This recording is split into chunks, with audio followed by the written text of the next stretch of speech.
el empresario y periodista Santiago Cunio, que entre sus propuestas está el tema Bukele, pensar en un formato de seguridad similar a lo que se da en El Salvador. Y en realidad, cuando uno conoce a fondo la propuesta de gobierno de Santiago, es muy difícil no apoyarla, más si viví de General Paz para el otro lado, digamos. Es muy interesante el planteo que tiene. Básicamente está planteado desde casos de éxitos, no solamente desde la teoría. Yo puse algunos reparos ayer puntualmente, dialogando con Lucas Correa, que está aquí a mi diestra, en el tema Bukele. ¿Por qué? Porque, ¿se acuerdan? Mandamos un corresponsal, un compañero nuestro aquí de la radio, estuvo haciendo informes allí, hablando con la población, hablando también con autoridades y demás, y cómo se fueron dando algunas cosas, que algunas son muy positivas, otras preocupantes, por lo menos en mi opinión, respecto a la vulneración de algunos derechos, algunas instituciones y demás. Lo tenemos a Santiago Cunio al aire, precandidato a presidente. Santiago, ¿cómo andás? Te saludamos, Lucas Correa, y mi nombre es Rodrigo Hipóliti. ¿Qué tal? ¿Cómo están? Un placer saludarlos. El gusto es nuestro, Santiago, que te puedas tomar el tiempo de charlar. Es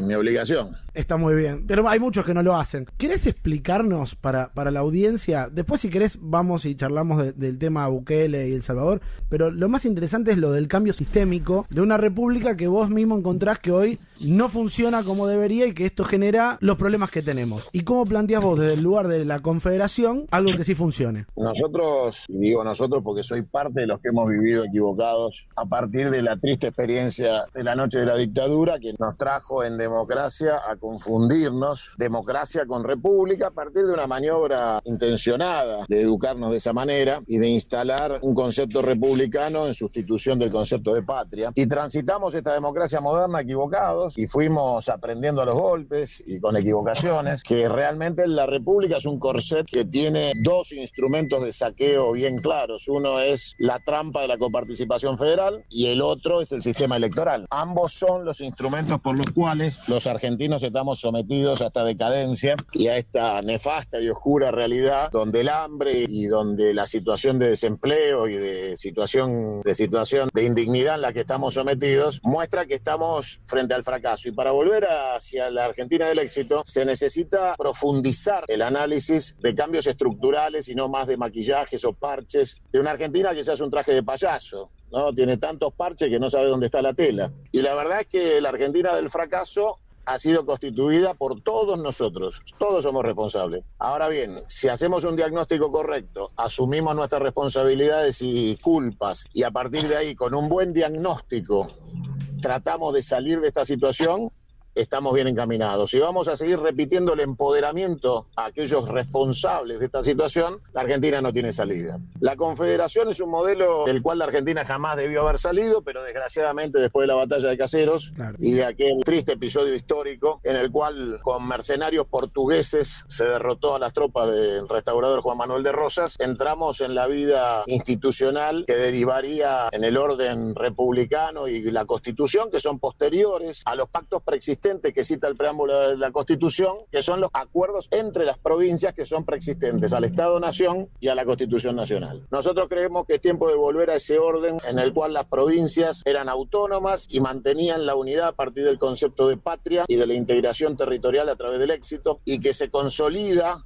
a partir de la idea de que este modelo le dio resultado a otros grandes países de la Tierra como son los Estados Unidos de Norteamérica, claro, que llevan el nombre de Estados Unidos, que es una confederación, porque la confederación perdió la guerra de secesión. Si no, se llamarían confederación. Solo por un tema de no reivindicar a los derrotados se eligió el nombre Unión de Estados. Bueno, yo quiero para mi Argentina la unión de los estados, de todas las provincias, con sus autonomías e independencias plenas, con el goce del cobro de sus impuestos, con la administración genuina y no solo declamativa de sus riquezas del subsuelo, con la devolución de su porcentaje correspondiente de los derechos de aduana hoy robados por el unitarismo porteño, y a partir de ahí consagrar una Argentina donde el sistema electoral sea nuevamente por el colegio electoral, que las provincias elijan al presidente, que el colegio electoral dure el mandato presidencial en cuarto intermedio con derecho de destituir al presidente si hiciera falta, o sea, volver a un orden donde las provincias administran el futuro de la Argentina Argentina y ordenan la economía. Ya no va a existir en ese modelo confederado la posibilidad que un presidente endeude a la patria de los argentinos, porque cada provincia administra su propio desarrollo económico. Claro. Y empieza la competencia, como la hay, insisto, en los Estados Unidos, donde los estados compiten para atraer las inversiones, la población, el consumo. Inclusive por darle mejor calidad de vida a sus habitantes. Por supuesto. A ver, la Argentina es un país temeroso del éxito, por eso vivimos sumidos en el fracaso. Sí. Cuando yo planteo confederación, te aparece algún alucinado o algún malintencionado y te dice secesión. Y entonces uno le pregunta, perdón, ¿quién es el gobernador de Mendoza, actual legislador nacional, que planteó la secesión de Mendoza? ¿Un confederado o un republicano? Porque yo no vi que nadie le pidiera el desafuero de la Cámara de Diputados, claro, justamente por promover la secesión cuando juró por la Constitución Nacional, que lo prohíbe expresamente, y nadie le pidió el desafuero, ni lo condenó, ni lo echaron de la Unión Cívica Radical, con lo cual los confederados queremos la unidad territorial, política, espiritual, financiera y económica de la Argentina, y hay un republicano que pide secesión, con lo cual está bien claro que el espíritu de la secesión es el fracaso. En el éxito nadie se quiere abrir o alejarse del éxito. Claro que no. Entonces tenemos que tener bien claro dónde estamos parados. Ahora, ¿qué hacemos, por ejemplo, con las provincias que tienen menos recursos para existir ante un evento como este? No, primero tenés que plantear que obviamente la transición entre el Estado republicano y la Confederación necesita un Estado republicano residual en el cual van a parar las deudas de la República y, por supuesto, la compensación de transición. Pero ninguna provincia es pobre. Eso es una mentira, una falacia republicana y liberal. Claro. Ninguna provincia es pobre si le devolvés todas sus riquezas. Las provincias son denominadas como inviables por los economistas liberales de la República, que te dicen que una provincia no puede subsistir y vive del empleo público, pero no te dicen que eso sucede porque se le llevan toda la riqueza de sus economías regionales para pagar la deuda externa que se crea desde el obelisco de Buenos Aires. Te cerraba que yo, que soy bonaerense, orgullosamente bonaerense, aportamos 10 pesos a la coparticipación y recibimos 4. Es muy difícil que la provincia de Buenos Aires pueda tener buenos hospitales y desarrollo económico próspero en esas condiciones. Y los 6 pesos no van a parar a hermanas provincias que lo necesitan. Van a parar al pago criminal de deuda externa generada desde gobiernos centralistas, unitarios y presidencialistas que hacen demagogia con el dinero para mantener con látigo y chequera disciplinados a los gobernadores. Está clarísimo. Te decía, hablando de economistas liberales, qué puntería haberlo hecho famoso a Milei, haberle dado la primera entrevista, haberlo sentado por primera vez en la tele. ¿Salió el tiro por la culata? ¿Qué opinas? No, mira, no es el único que ha nacido en mi programa. Él era panelista de mi programa. Claro. Y la verdad que no es el único. Hoy el pibe Santoro en la capital también arrancó igual que él conmigo. La realidad es que te decía que cuando uno le da la posibilidad de expresarse a alguien, nunca piensa que puede volverse tan... La realidad es que el personaje se comió la persona y va a tener muchos problemas en ese sentido porque ha perdido la brújula de su propia vida personal. Claro. Hoy está inmerso en actos de corrupción. Te pregunta Lucas Correa. Ahora, Santiago, con todas estas propuestas que estás enumerando, que son obviamente respetables, no es lo que uno asocia automáticamente con tu campaña, porque cuando uno dice Santiago Cunio, en base a los sextuples que uno veía en la vía pública o en base a tus spots televisivos, es a lo Bukele, y queda un poco reducida la propuesta solamente a eso, ¿no? Entonces digo, bueno, uno empieza a indagar en el gobierno de Bukele, a investigar, a preguntarle a los conocidos que estuvieron allá trabajando y demás, pero hay mucho más por fuera de eso. ¿Por qué la figura de Bukele se vuelve tan importante en tu plataforma? Porque la Argentina no puede transicionar de la República a la Confederación con narcotraficantes financiando campañas políticas. El nacimiento de una nueva concepción de orden institucional necesita una limpieza gigantesca de lo que es el delito organizado en la Argentina, si no es imposible. La República es profundamente corrupta, hoy funciona con dinero oscuro y que nadie puede explicar, con campañas financiadas con dinero manchado de sangre. La Argentina necesita que le entreguemos al futuro confederado un territorio que ya esté libre de esta plaga llamada narcotráfico, porque si no va a ser absolutamente imposible. Imagínate que dentro de un estado provincial que entra a financiarse a partir de sus propios recursos y con lo que eso implica en la transición de gobernadores que estaban acostumbrados a ser señores feudales a un modelo donde van a tener que pelarse el trasero generando la riqueza a partir de una política de gestión acertada, siempre es una tentación para muchos de esta clase política corrupta encontrar financiamiento oscuro seguro que siempre está a disposición para comprar política. Suele realmente Con lo cual, fácil, se vuelve muy fácil para ellos. Claro, entonces,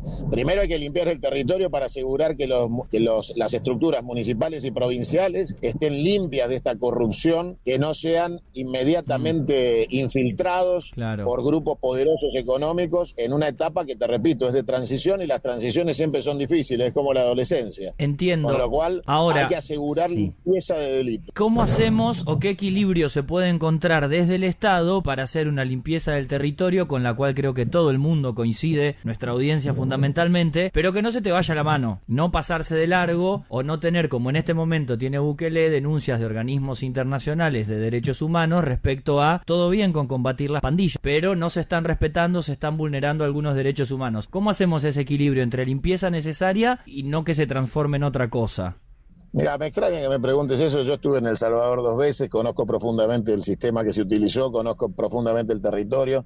Vi la nota que hizo el colega de ustedes que la hizo con el ministro de Defensa, y creo que tenía datos muy fructíferos para no equivocarse en el diagnóstico, y creo que llegó a una conclusión equivocada. Bukele encuentra en El Salvador una situación republicana, porque es una república, con los mismos vicios republicanos que nosotros tenemos hoy acá. Los mareros tenían en la nómina de distribución de dinero sucio y lleno de sangre todos los meses a jueces, fiscales, políticos, diputados, senadores, intendentes y hasta presidentes, y empresarios, en el caso del Salvador. Con lo cual, Bukele tiene que ir hacia la ley de excepción, porque por la vía ordinaria que propone la República como burocracia para combatir el delito, siempre gana el delito, porque en el medio están los jueces, los fiscales, los políticos, los diputados financiados por los maras o por el narcotráfico, que logran que les avisen cuando los van a allanar, que les avisen que los van a ir a detener, que les pongan en prevención para limpiarse antes de ser detenido, para poder después escarcelarlos. El sistema republicano es tan corrupto que la política electoral les permite tener cómplices adentro del Estado. Esto se puede ver de una manera hollywoodense y muy clara para aquellos que les gusta ver telenovelas en lo que fue El Patrón del Mal. Claro. Colombia es un territorio que también conozco profundamente, y claramente ahí uno podía ver de manera simpática, cosa que es todo absolutamente corrompido. Todo corrompido, con lo cual vos, para terminar rompiendo esos modelos de corrupción, necesitas evadir a la corrupción política que los defiende, porque es estructural y está dentro del Estado. Entonces Bukele crea un mecanismo legal, institucional, que es la ley de excepción, que la vota el Congreso de El Salvador. Lo importante es, los organismos de derechos humanos que denuncian, no denunciaban cuando los mareros mataban 30 personas por día en El Salvador, ni cuando violaban, cuando pedían a las hijas de los vecinos para ser violadas en grupo como condición para no matar. Entonces es muy paradigmático que aparezcan quejas de organismos de derechos humanos para defender delincuentes y asesinos que tienen un promedio de 5 muertes cada uno de los que están detenidos, y no hayan estado nunca para defender a los salvadoreños que perdieron la vida a manos de esos criminales.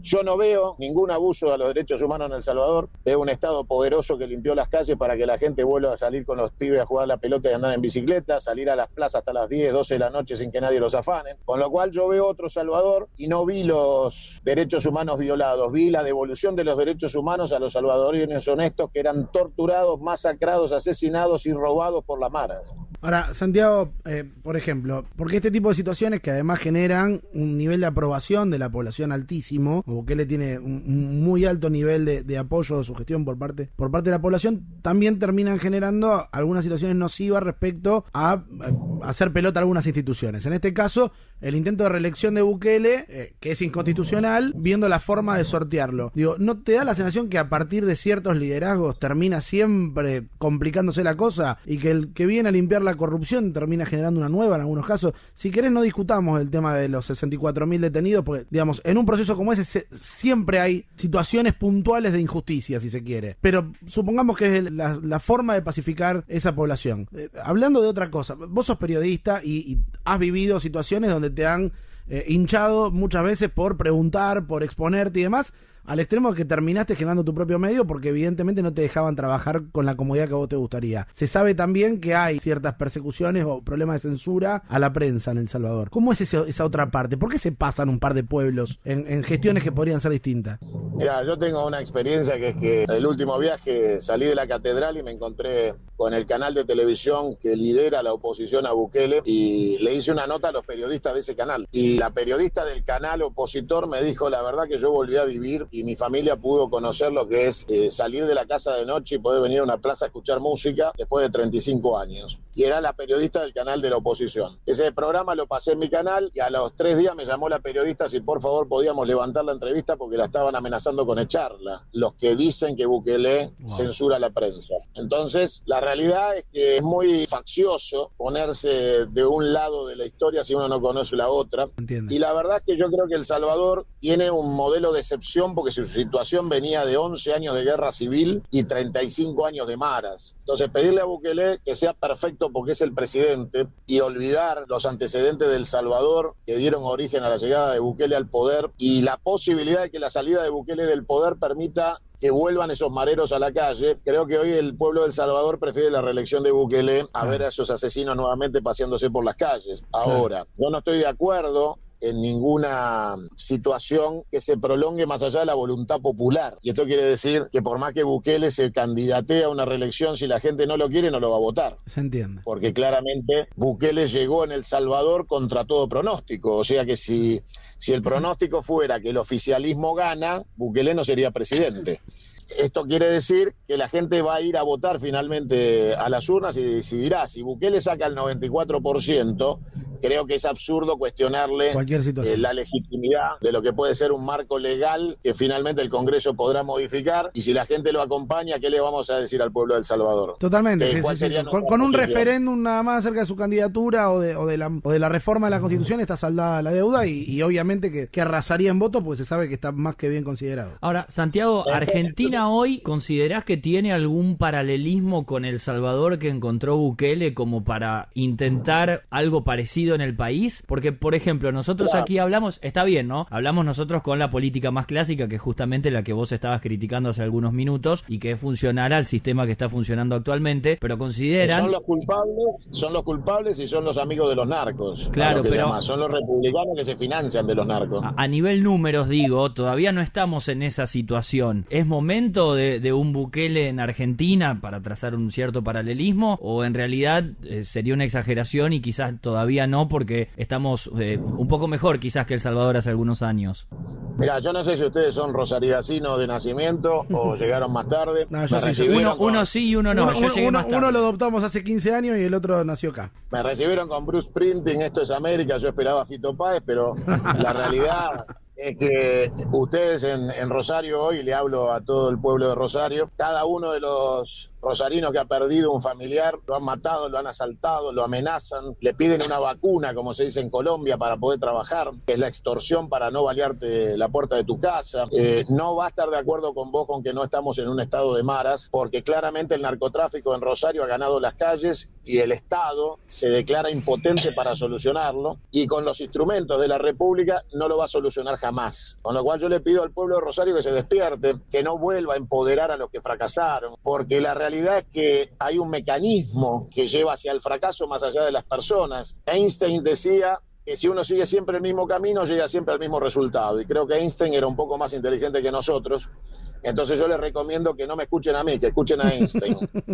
Yo les estoy proponiendo no recorrer otra vez el mismo camino. No más chantas, mentirosos, que les prometen combate al narcotráfico y dentro de 4 años le dicen, bueno, no nos salió bien, ahora vienen los otros. Yo les digo que en el estado de excepción para combatir el narcotráfico termina en Rosario con los narcos, y espero que me estén escuchando los señores narcos, en menos de 6 meses. Santiago, a propósito de esto de la inteligencia de Einstein, que seguramente era más inteligente que la nuestra, te quiero preguntar la causa de por qué los peronistas de verdad permitieron que se adueñen del peronismo los que no lo eran y que hagan lo que se hizo en los últimos 20 años. Digo, vos estabas donde se cocinaban las cosas en aquel momento y algo pasó para que en nombre del general Perón pase todo lo que pasó hasta ahora. Mirá, se abandonó principalmente después de la caída del muro de Berlín y la llegada de Carlos Menem en esa circunstancia al poder, y el discurso globalizador de que las ideologías habían muerto. El pragmatismo peronista hizo que se perdiera el debate ideológico, la formación de cuadros, y se transformara el peronismo, que es un movimiento obrero y de masas, en un instrumento electoral partidario, y entonces el pejotismo mató al peronismo.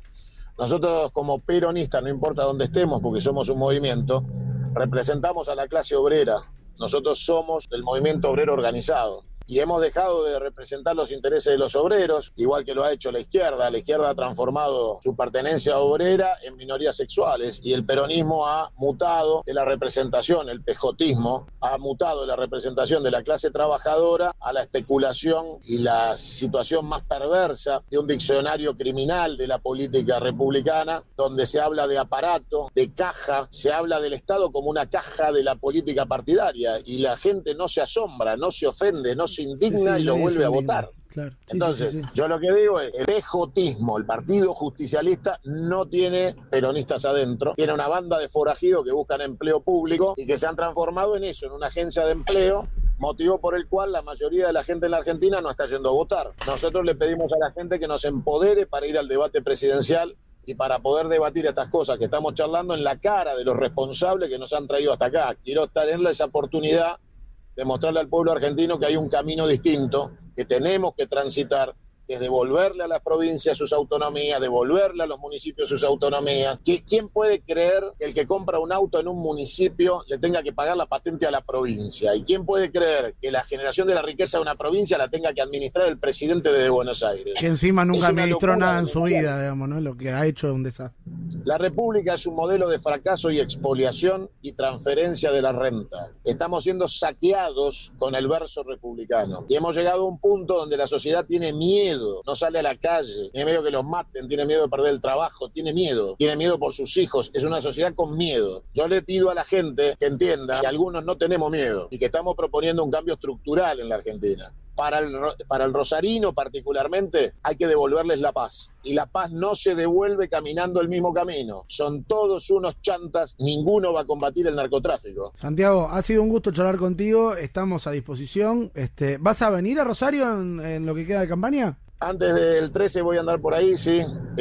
Tengo que cumplir no solo con la visita obligada. Ahora en este instante estoy en la ruta en la costa atlántica de la provincia de Buenos Aires, haciendo la recorrida que también habíamos prometido, y sí voy a estar antes del 13 por ahí por Rosario. Bueno, si llegas a tener tiempo, con gusto te recibimos aquí en la radio y charlamos un rato más. Va a ser un placer y le pido a los rosarinos, la lista es la lista 90B Confederal. Es amarilla, la van a encontrar bien clara en el cuarto oscuro.